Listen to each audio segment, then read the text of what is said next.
How to fix unable to connect account Epic Games. Hey guys, welcome back to another video. In today's tutorial, I'm going to show you if you're having some problems on your Epic Games account. Now, the first thing that you want to do is to go ahead and check whether the Epic Games services is down or not. To do this, you can just go ahead and open up any browser. Once inside, you want to go ahead and search for "Is Epic Games down?" Click on the status.epicgames.com, and from here it will then go ahead and tell you whether their website, game engine, game services is working or not.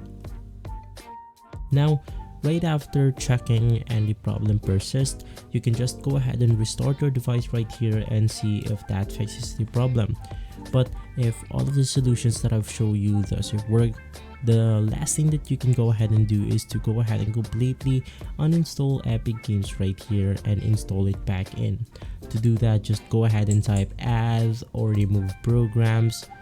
Go ahead and search for Epic Games, and from here you can just go ahead and uninstall it completely. Right after uninstalling, download a fresh copy of Epic Games from their official website and you should be good to go. If this video has been helpful, leave a like and subscribe. I'll see you on the next one. Thank you.